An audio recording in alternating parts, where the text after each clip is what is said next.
Bismillahirrahmanirrahim. Assalamualaikum warahmatullahi wabarakatuh dan salam sejahtera. Thank you so much everyone for coming to Bank Negara Malaysia today. Terima kasih kepada semua kerana sudi menghadiri sidang akhbar pada pagi ini mengenai prestasi ekonomi negara pada suku pertama tahun 2024 dan juga perkembangan monetary dan kewangan oleh Bank Negara Malaysia dan Jabatan Perangkawan Malaysia. Bersama saya ialah Ketua Perangkawan Malaysia yang bagi Datuk Seri Dr. Mohd Uzir Mahidin. Terima kasih Datuk Seri being here. Sebagaimana kita sedia maklum, Jabatan Perangkawan Malaysia merupakan agensi rasmi yang mengumpul dan menerbitkan statistik PDNK ataupun GDP negara Malaysia. Please allow me to continue the presentation in English for the benefit of our international audience. Let me start with the global growth.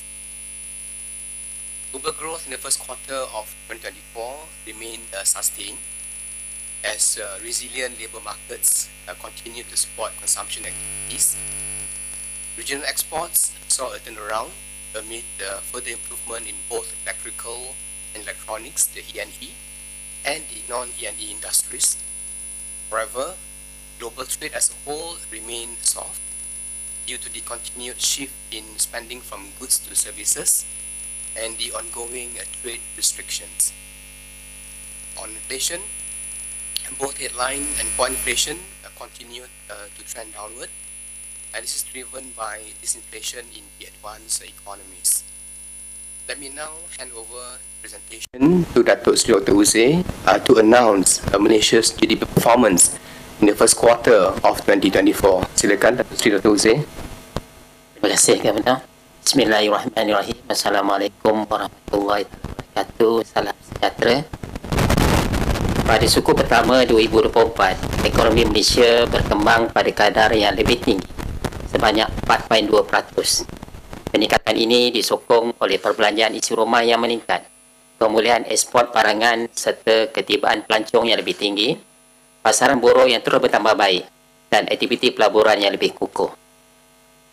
Dari segi pengeluaran, sektor perkhidmatan meningkat 4.7%, sektor pembuatan meningkat 1.9%,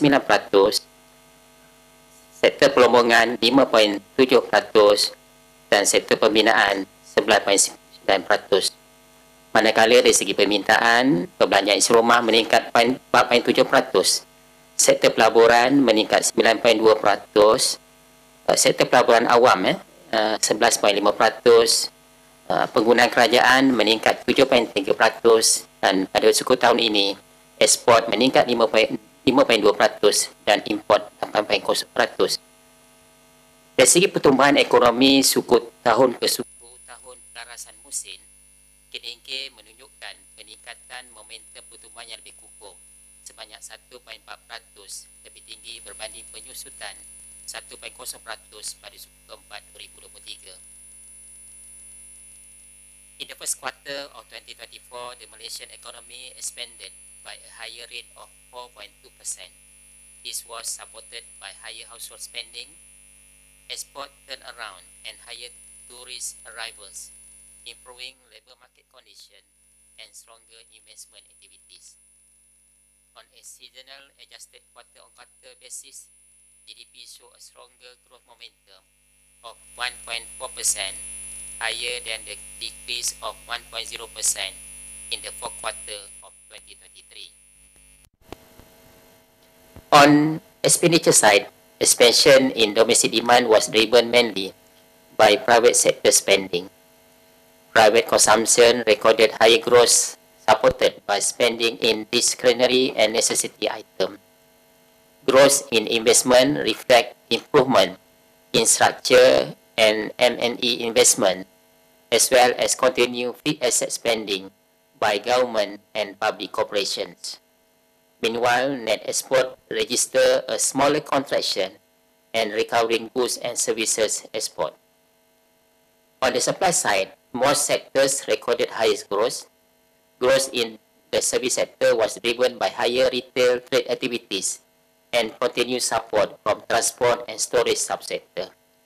Meanwhile, the manufacturing sector turned around to record positive growth following the improvement in the E&E and the primary related clusters.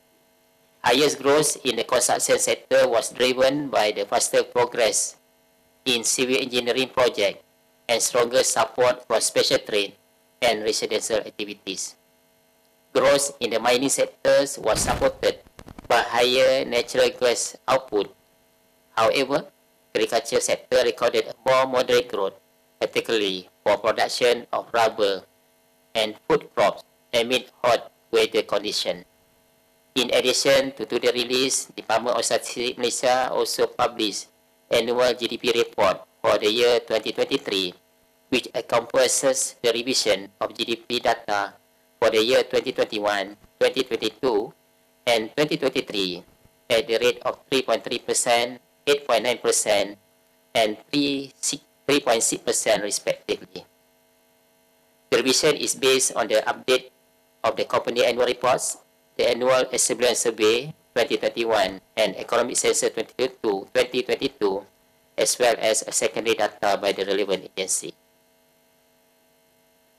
Let's now turn to the balance of payment. During this quarter, Malaysia current balance of payment surplus surged to RM 16.2 billion or 3.5% of GDP. This increase was mainly driven by the income and good accounts. The good account surplus improved to RM 32.2 billion during this quarter. Services account recorded a lower deficit of RM 7.3 billion, primarily propelled by lower deficit in telecommunications, computer, and information services, and higher surplus in manufacturing services and travel. The primary account show a smaller deficit of RM 8.8 billion due to higher income from loans and deposit abroad, as well as lower profit accrued to foreign investors in Malaysia. Meanwhile, secondary income deficit turned into a surplus during the quarter. On the investment side, foreign direct investment recorded a net inflow of RM 5.5 billion due to injection of equity and a turnaround in reinvested earnings. The FDI inflow was primarily channeled to services, followed by mining and quarrying sectors. The major FDI sources were Hong Kong, the USA, and Germany. In the meantime, direct investment abroad, DIA, registered a net outflow of RM 11.5 billion. The main sector was services, followed by mining, quarrying, and construction. Singapore, Indonesia, Cayman Islands were the main destination of DIA. Thank you. Let me now hand over the president to the Governor. Thank you, Datuk Sri Uzir. Let's look at the next slide on the some forward-looking indicators. In the near term, both external and domestic leading indicators suggest continued growth for the Malaysian economy. If you look at the top panel, the pickup in global orders and semiconductor sales, as well as encouraging tourist arrivals to Malaysia, they are expected to provide the support to Malaysia's exports of goods and services. If you look at the bottom row, based on DOSM's leading index, it points to further improvement of the overall economy. Consumer and business sentiments have also broadly stabilized. In first quarter 2024, exports turned around to record positive growth after 3 consecutive quarters of contraction. This was driven mainly by a broad-based improvement for manufactured goods, and more specifically, E&E exports gradually improved in tandem with the global tech upcycle. For the non-E&E exports, they were robust given continued demand and mainly for machineries and equipment, as well as construction-related materials. And moving forward, exports are expected to improve further for the year, and this is supported by, first, sustained demand for Malaysia's non-E&E exports from our major trade partners. Second, further recovery of E&E exports in tandem with global tech upcycle. Third, improving commodities exports amid the resumption of oil and gas production, and also the continued increase in tourist arrivals. Household spending growth was also higher in the first quarter of 2024 and is supported by the continued wage expansion and employment growth. And moving forward, consumer spending is expected to improve, and this will be driven by the favorable labor market conditions, sound household balance sheets, and stronger support from the government measures. Moving on to investment. Overall, investment registered stronger growth at 9.6% for this quarter. If you compare to fourth quarter last year, it grew at 6.4%. This time around, it's 9.6%. And this is supported by implementation of new and existing projects by both the public and the private sectors. Notable progress was made in both transportation infrastructure projects, including the ECRL, the Pan-Borneo Highway, and the Johor Bahru Singapore Rapid Transit System, or the RTS, as well as digital infrastructure rollout, the My Digital 5G. Importantly, investment intentions, including both domestic and foreign investments, have improved steadily in recent years. And going forward, investments will be supported by further progress of key infrastructure projects and the realization of approved investments. Our forecast is for the Malaysian economy to grow between 4% and 5% this year. Of course, there are risks coming from both external and domestic factors to this growth projection. Upside risks include greater spillovers from the global technology upcycle and more robust tourism activity. And in addition, faster implementation of existing and new investment projects will also boost growth. Meanwhile, the downside risks include weaker than expected global growth and further escalation of geopolitical conflicts. And domestically, there could also be more shocks on commodity prices and commodity production. Now let me turn on to inflation. Both headline and core inflation remained moderate in the first quarter of this year, reflecting a stabilizing demand and contained cost pressures. Headline inflation increased slightly to 1.7%. Fourth quarter last year, it was at 1.6%. And this mainly reflects the effects of adjustments to administered prices. Particularly, this included the higher water tariffs and service tax on electricity bills for high consumption users. Nonetheless, this was partly offset by the lower core inflation, which declined to 1.8% during the quarter. During the fourth quarter last year, it was at 2%. And this is largely driven by the continued easing in the food and beverages segment. In 2024, inflation is expected to remain moderate amid stable cost and demand conditions. And for the year as a whole, headline and core inflation are projected to average 2% to 3.5% and 2% to 3% respectively. Notably, the outlook remains dependent on the implementation of domestic policy on subsidies and price controls, global commodity prices, and financial market developments. And of note, the wider forecast range for headline inflation has incorporated some potential impact from the implementation of fuel subsidy rationalization. On the downside, lower domestic inflation could potentially stem from the weaker than expected global growth conditions. This could manifest both in lower commodity prices as well as lower domestic demand conditions following the weaker external demand. Turning on to monetary policy, the MPC maintained the OPR at 3% at the May 2024 meeting. At the current OPR level, the MPC deemed the monetary policy stance remains supportive of the economy. Of course, some are of the view that our policy is tight, but this is not certainly not the case. As mentioned earlier, our baseline forecast is for Malaysia's growth to improve and inflation to remain moderate this year amid the stable demand conditions and also the contained cost pressures. This creates an appropriate environment for the implementation of key structural policies.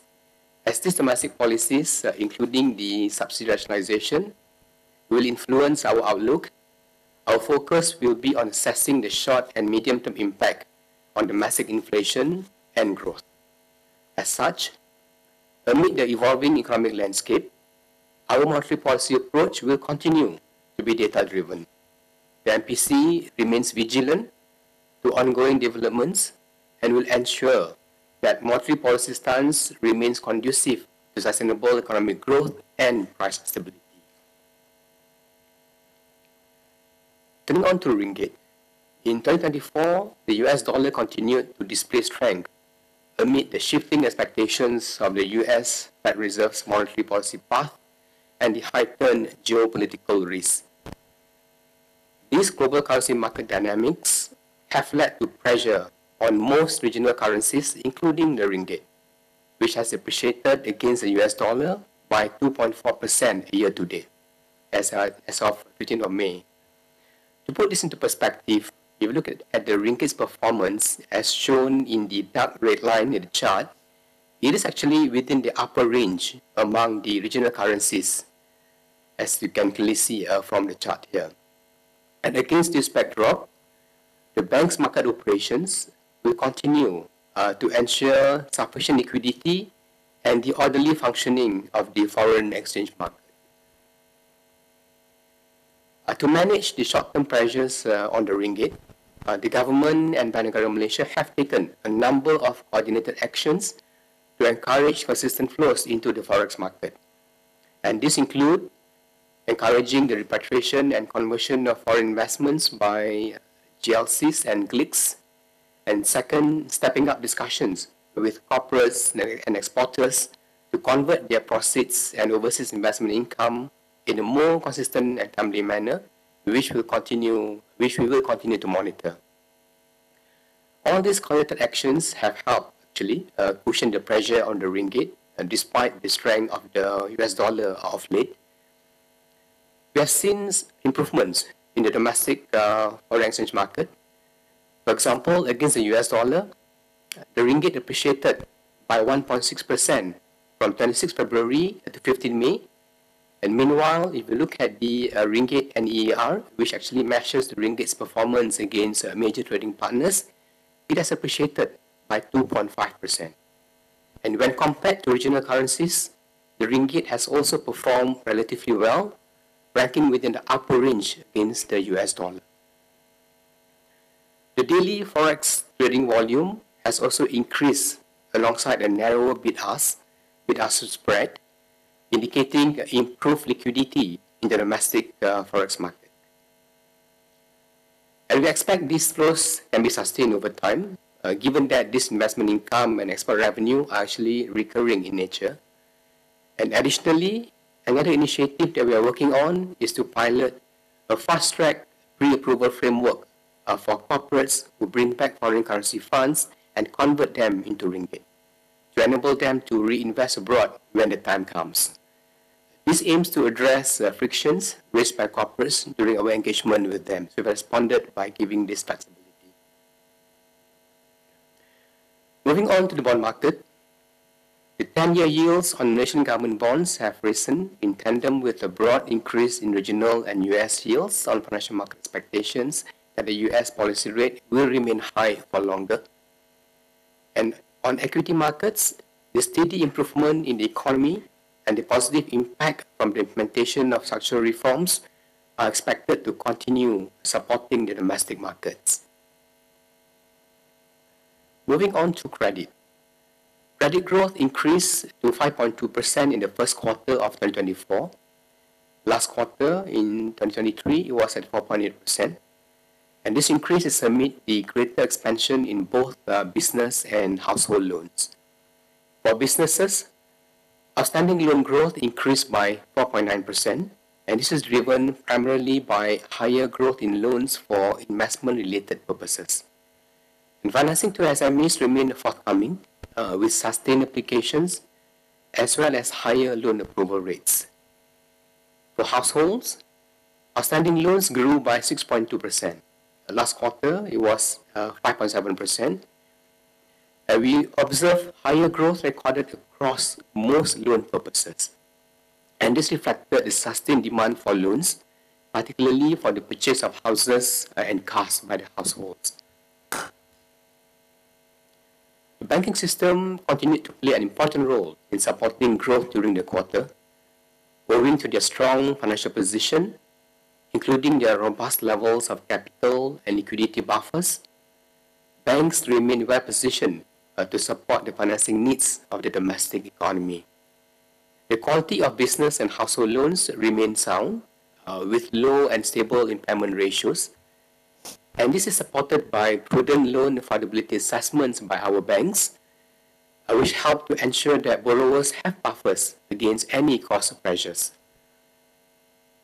Banks also remain prudent in their provisioning for potential loan losses amid the stable level of impairments.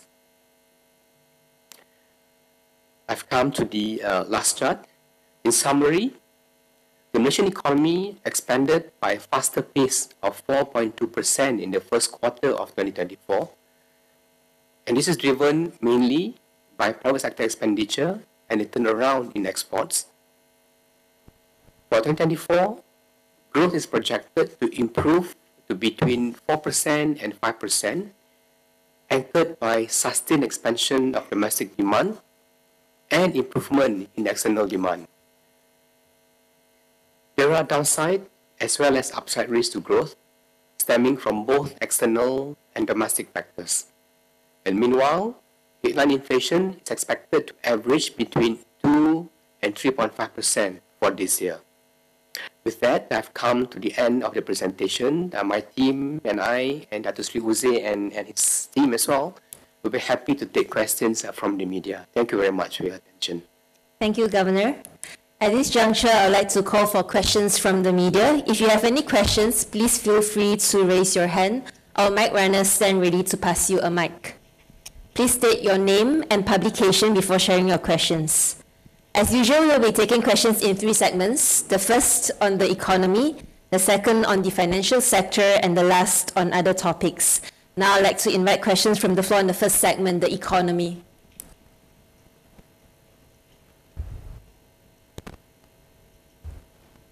Any questions from the media on the economy?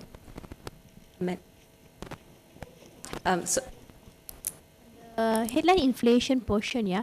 I think the F&B segment has reduced. Does that mean that the public are spending less food? I mean, buying less food outside, or even Grab, or all into the mix? Could you share with us? Thank you, Amanda.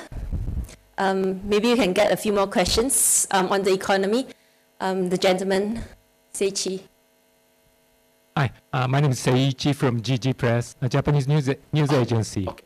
And you've revised the number for the last quarter, especially the monthly, month-on-month number, in a big way. I think this is related to your judgment on the current economy.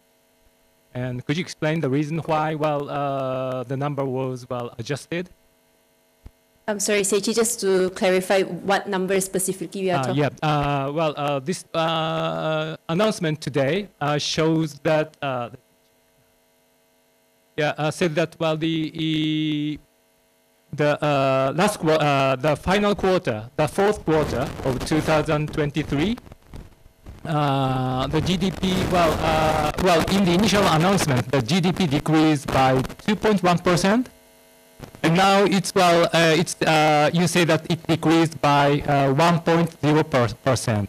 Also, the quarter-on-quarter number is slightly changed to 2.9% from 3%. And what's your judgment? So, I'd like to know what changed your evaluation of the economy. All right, thank you, Seichi. Maybe another question on the economy.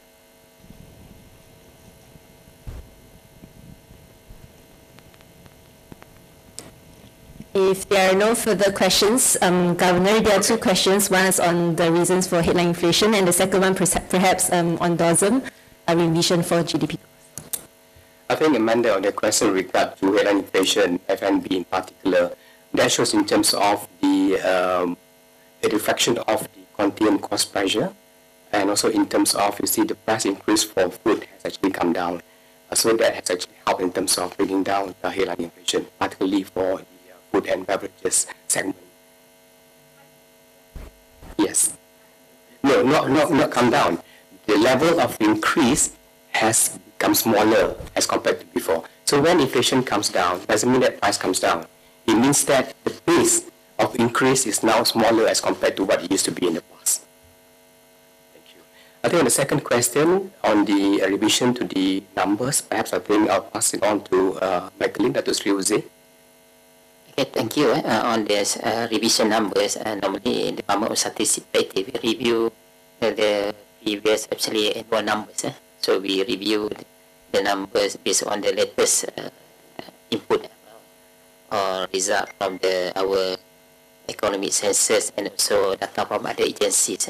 So now the numbers for 2021 overall is still remain, but for the 2022, the GDP growth now is at 8.9%, and for the 2023, 3.6%. So on the revision on the monthly and the quarterly is already we already put in our press statement the detail on the revision. Thank you, Governor. Thank you, Datuk Sri. Let's take another round of questions on the economy.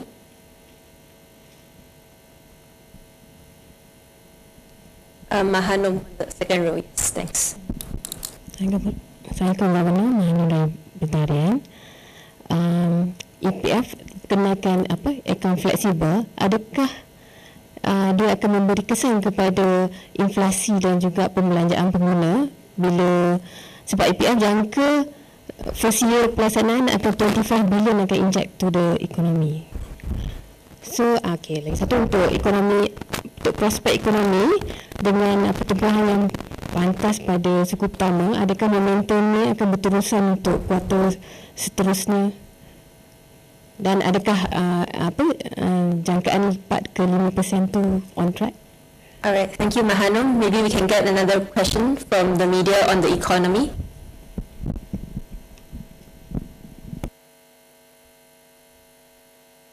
Anissa on the first row.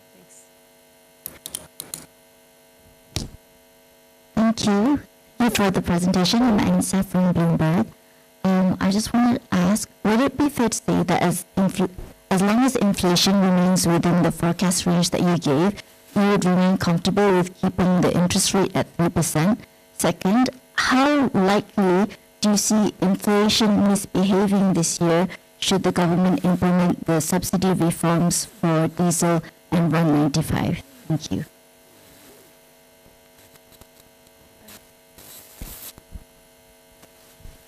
Questions, Mahishan. I think first in terms of EPF, Mahanu, the question in terms of EPF, if you know that introduction of the country to is actually to balance between the future needs in account 1 and then the capital investment of account 2, and the country is to really address macam keadaan terdesak, the current rainy days needs. So that's the purpose of it. If you look at it, even the account 1, the percentage has increased from 70% to 75%, so that will encourage people to save more for their retirement. When we look in terms of the potential impact on inflation, we believe it's going to be quite minimal. And of course, this will definitely contribute to some kind of growth. Dari segi pertumbuhan ekonomi, dia positif. Dan dari segi impact kata inflasi, akan ada kesan, tetapi kesan dia minimal based on our jangkaan. Dan yang kedua, dari segi pertumbuhan ekonomi tahun ini, kita still forecast it to be between 4 to 5%. In fact, what we saw for this year is memang for this first quarter is memberangsangkan pertumbuhan, dan kita jangka pertumbuhan ekonomi pada tahun ini akan kekal di antara between 4 to 5%. And of course, ada upside risk dan juga downside risk, as I mentioned earlier, in terms of the risk to the economy. For example, the upside risk that it could be higher. Contohnya kalau kita dapat greater spillover daripada the tech up cycle. Second, kalau kita dapat lebih banyak tourism comes to our country, then of course it will be higher than what we expected. Dan yang ketiga, kalau kita nampak ada banyak lebih cepat dari segi implementation of the new and existing investment projects. So that will get us to a higher level of growth at the upper range of the 4-5%, maybe even more. Of course, there's downside risk as well, as I shared earlier on. Contohnya macam kalau ada weakened expected external demand, dan juga the further escalation of geopolitical tension, and kalau ada some adjustments ataupun large decline in terms of kita punya commodity productions. So these are the risks that I think for the growth for the year. But on the balance, we see that I think we are within that range this year, based on the performance. Thank you. Alisa, on your question in terms of inflation between 2 to 3.5%, so that's our projection for this year. And how does this relate to our monetary policy and OPR? In terms of the considerations for the monetary policy, what we do is that we look at the based on the market conditions at the point of time, and we look in terms of what will be the outlook for both inflation and juga growth. So that's where I think the monetary policy will remain in terms of the focus. And this will be data dependent, and it depends on how many time the MPC meets, what will be the changes that we see in terms of outlook to inflation and also growth. So that's on the monetary policy. And we believe that the current level of growth and inflation and the current level of OPR at 3% is very supportive of the economy. Now, in terms of the impact on the around 95 and these all adjustments to inflation, I would say that we have actually taken into account some of the impact. That's why the range of the inflation to between 2 to 3.5% too, to take into consideration some of the adjustments of diesel and also around 95. And in terms of the assumption that we take is that we take the possible introduction of this policy to be gradual and on a sequence approach, not a one-off approach. That's the assumption that we take. So that's where we came up with the 2 to 3.5%. And of course, in terms of impact to growth, we can see from two perspectives, short-term and also long-term. Short-term, it may have some impact in terms of consumption and also investment, but this could be mitigated by the cash transfer ataupun income transfer that the government is thinking. But the long-run impact is that this could be positive for the country because it will help in terms of the fiscal position. And then they will also lead to household spending to be more fuel efficient, which is very positive for the country. And this will also encourage corporates to actually invest in terms of energy efficient production, renewable and sebagainya, which will again create high value job opportunities. So that's in terms of the impact that we see from the implementation of the subsidy rationalization. Thank you. Thank you, Governor. May I invite another round of questions on the economy?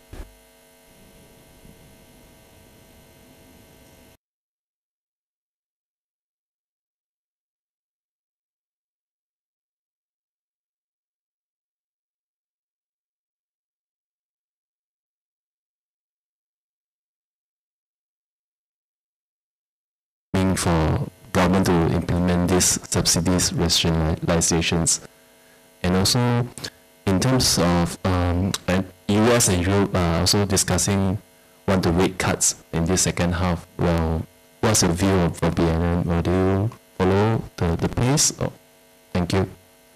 Thank you, Justin. Maybe another question on the economy.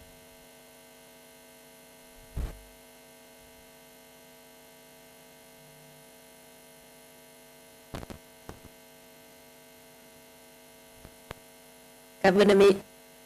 Oh.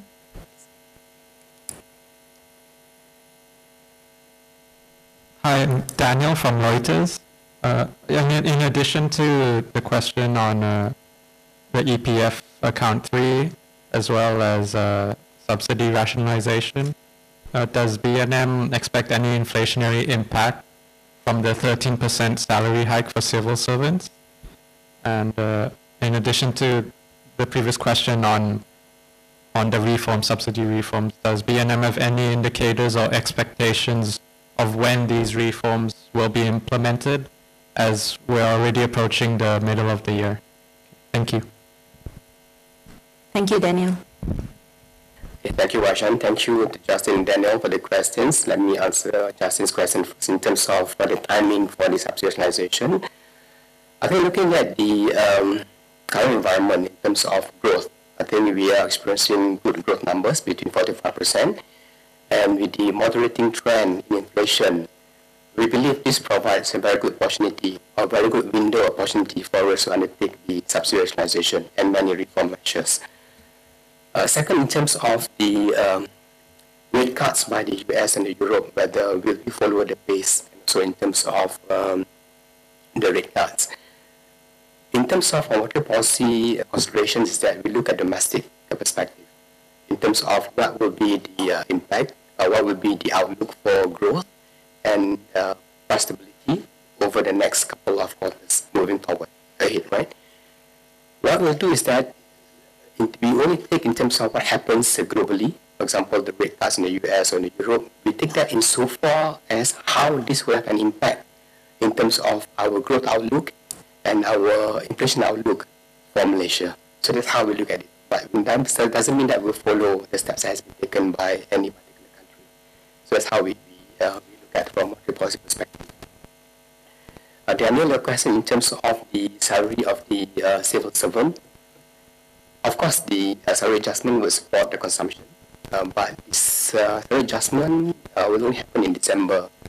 So for this year, that should not affect very much in terms of the inflationary pressure or the inflation project that we have. But it may come in for next year. But based on our past experience, we have seen that adjustments in salary has not have huge impact on inflation. So it will be within that expectation.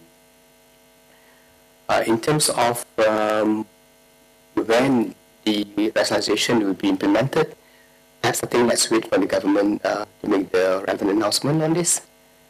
And there are a lot of matters that needs to be looked at because these are very important decisions, not only in terms of how do you do it, in terms of the magnitude and the sequencing.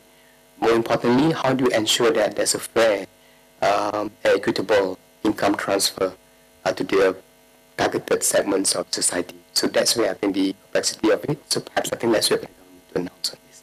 Thank you, Dan. All right, thank you, Governor. Let's take another round of questions on the economy.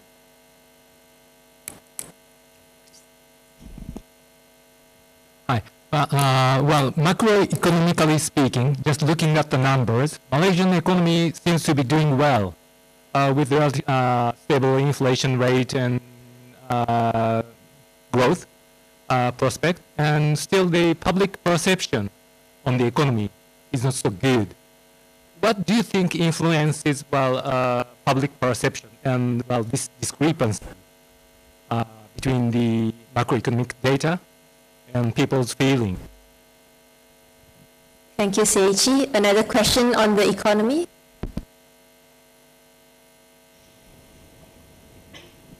Amanda? Hi. Yeah, Governor, I'd just like to check. You mentioned, when during the presentation, you mentioned that the loan growth has been increasing and household loan growth. Is it a concern that do you see our household debt to GDP ratio will actually increase much more in 2024? And I think somewhere in March or something like that, the Prime Minister mentioned that for the past 5 years, our household debt has actually been increasing by over 5%.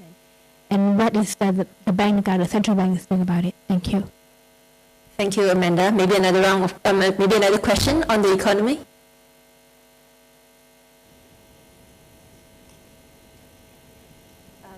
Gentleman here on my right. Hi, I'm Daniel from the Star. There have been, what are your thoughts on whether the CPI is still representative of the actual inflation in the country? Yeah. Thank you. Thank you, Daniel. Governor, I think we have 3 questions. Thank you, Varshan. Thank you to all the questions. Let me address first about the macroeconomy and also in terms of the data, also in terms of the public's perception. I think, of course, I think the data is showing very good progress in terms of economic growth, and we got good numbers. And one is that what we saw last quarter, the growth was a bit slow, but this quarter the growth has improved. So perhaps it's a matter of time when this gets trickled down to the public, and then we feel it in terms of the growth. Second is that in terms of cost of living, we have to also look in terms of, we acknowledge that cost of living has increased. So perhaps that could be the reason why public is feeling that they are under pressure due to the high cost of living. That could be one reason why the sentiment is a bit different from what we are seeing as the numbers. And thirdly, I think so this is where the media has a role to play in terms of communicating the numbers that we are sharing with you today. And that's the reason why we're having this press conference today, so that we can disseminate to you in terms of what are the actual numbers that we are seeing, what are the analysis on the numbers, and how do we see in terms of what's going to happen in the next quarter and the next year. So these are the kind of like the news, if we provide the right kind of messages, then that could correct in terms of the divergence between the data, and also in terms of the public's perception. Second, in terms of your question, Amanda, with regard to loan growth, yes, loan growth keep on going, and household debt is definitely in some measure is on the higher side. But nevertheless, we look at the growth, it is manageable. It's not that very high. And more importantly is that in terms of the bank's underwriting standard, it's prudent.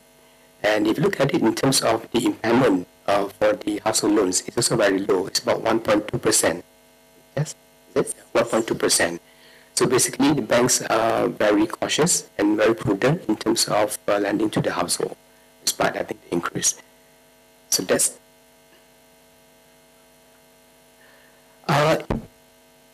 in terms of financial stability is not a concern. In terms of the ability of households to pay, it's also not a concern because the impairment is low, and the households' assets is also there as well. Because, for example, look at household loans, mainly on the houses and cars. They do have assets with that. And the question in terms of from Daniel with regard to whether CPI is representative, it is certainly representative because it's based on the basket of goods that is commonly being used by the society, by the rakyat. But of course, as I said earlier on, there are, in terms of differences of perception with regard to the what do they see as inflation expectation of the public. That is different. But in terms of the numbers itself, CPI does capture in terms of the growth of the prices in Malaysia. Maybe Datuk Sri Uzir, you want to add something on this? All right, thank you, Governor. Let's get another round of questions on the economy or ringgit before we move on to the next segment on the financial sector. Mahanum? Based on monthly real GDP growth, in March is 2.9, is compared to February is 5.0. Why is it lower? On monthly real GDP growth, okay, based on the slide, is 2.9 in March, compared to February is 5.0. Why is it lower? All right, thank you, Mahanum. Any other questions on the economy? The lady here on my right. I'm here from Central Daily. Currently, the ringgit has rebound. Will Bank Negara take further actions to ensure the ringgit remains stronger? Thank you. Thank you for your question. Maybe another question on the economy. Hi, Governor. I'm Eileen from Business Times. I have a question regarding the non-interest rate measure. Do you think this is the best tool to support ringgit? And I can see, although the ringgit has improved, but it's still hover around 470 level against the greenback. So, in order for it to rebound further, do you think there's a need to increase the daily trading volume? Thank you, Eileen. So, Governor, we have 3 questions. The first is on the GDP and 2 other questions on ringgit. Thank you for the question. Starting on GDP, perhaps I will pass it to Datuk Sri Dr. Uzir to explain on the difference. Thank you. On this GDP numbers, so it's actually we started releasing the GDP numbers on a monthly basis since we facing the pandemic 2021. So we can calculate the movement of the economy not only at the quarterly basis but also on the monthly basis. So we can see that on the monthly basis it's not that really I mean that the sum of data may not really stabilize like on the quarterly basis. So we can see that on March, for example, the 2.9% from the 5% growth in the February, mainly due because of the services sector and also because of the mining sectors, where the mining sector grew by 4.6 and services sector grew by 3.0. But in January and February, the data is most of the data so grows more than 5%. So I think on the monthly basis is not something that we have to really go deep on the growth. Normally we have to add on the quarterly basis, on the 3-month basis, overall growth. Thank you.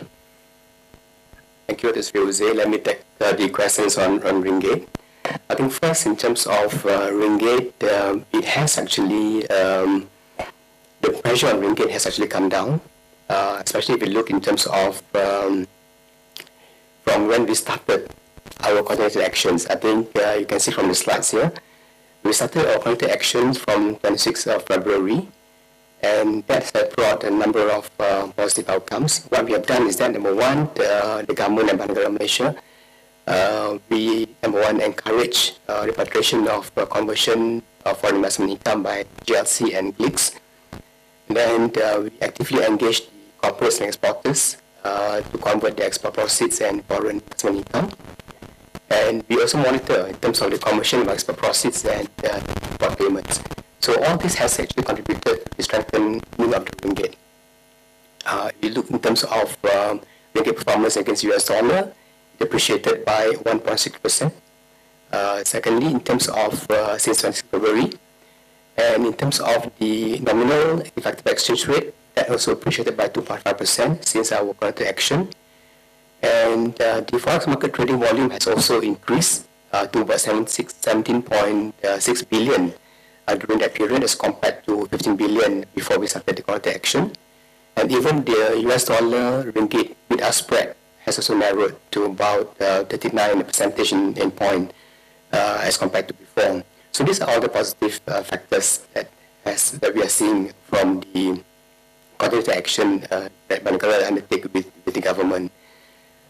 In terms of your questions with regard to whether the non-interest rate measure is effective, so far it has been effective. What we are doing, as I highlighted just now, regard to the coordinated action that we have undertaken. And the interest rate measure is something that may not be appropriate to actually address ringgit issue.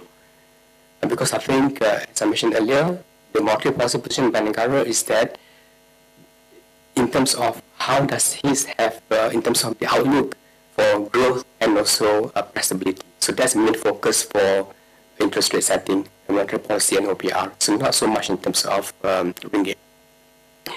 And you mentioned that the ringgit is still hovering between 468, 470. There is actually improvements, because if you look in terms of from where we were before we started the coordinated action, it was higher. And you must also take into consideration that actually the pressure since then has been even higher, given the shift in terms of the expectation of the Fed fund rate, that it may be high for longer. Despite that shift in sentiment, ringgit has not depreciated as much. And this is so clearly seen if you look at the performance of ringgit, if you look at the regional level. Year to date, ringgit is about in the middle, about fourth in the region. You can see from the slide. And if you look from 26 February that we started the coordinated action, ringgit has been the best performer as compared to the other regional currencies. So these are the impact in terms of what we have seen from corrective action undertaken by both government and Negara. Thank you, Governor. Looking at the time, maybe let's move on to the second segment of the questions, the financial sector. Any questions on the financial sector?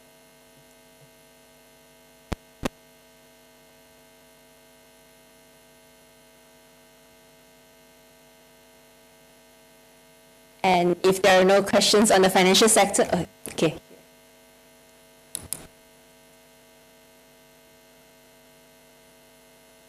Hi, Ben Sambis. Any update on the digital insurance license? I heard that it will be delayed. If so, can you share the rationale? Yeah. Thank you, Atun. Maybe another question on the financial sector?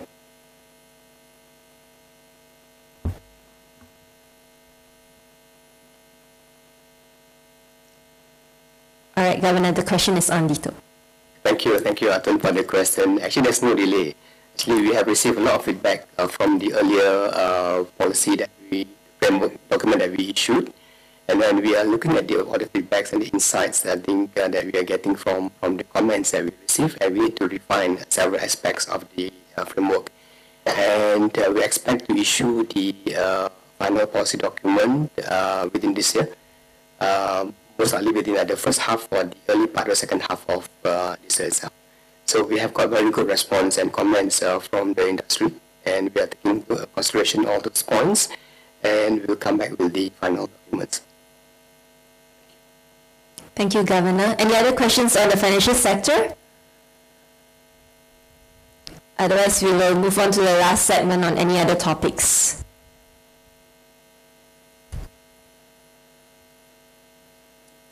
All right, if that's the case, thank you very much, everyone, for your question. And we have come to the end of our press conference today. Governor, may I invite you to give your closing remarks? Thank you, Waishan, and thank you, everyone, for being here today and for all your questions. Before we conclude, I would like to invite you to the Global Forum on Islamic Economics and Finance, or we call it the G5. Which will be held from 28 to 29 May at the KL Convention Center.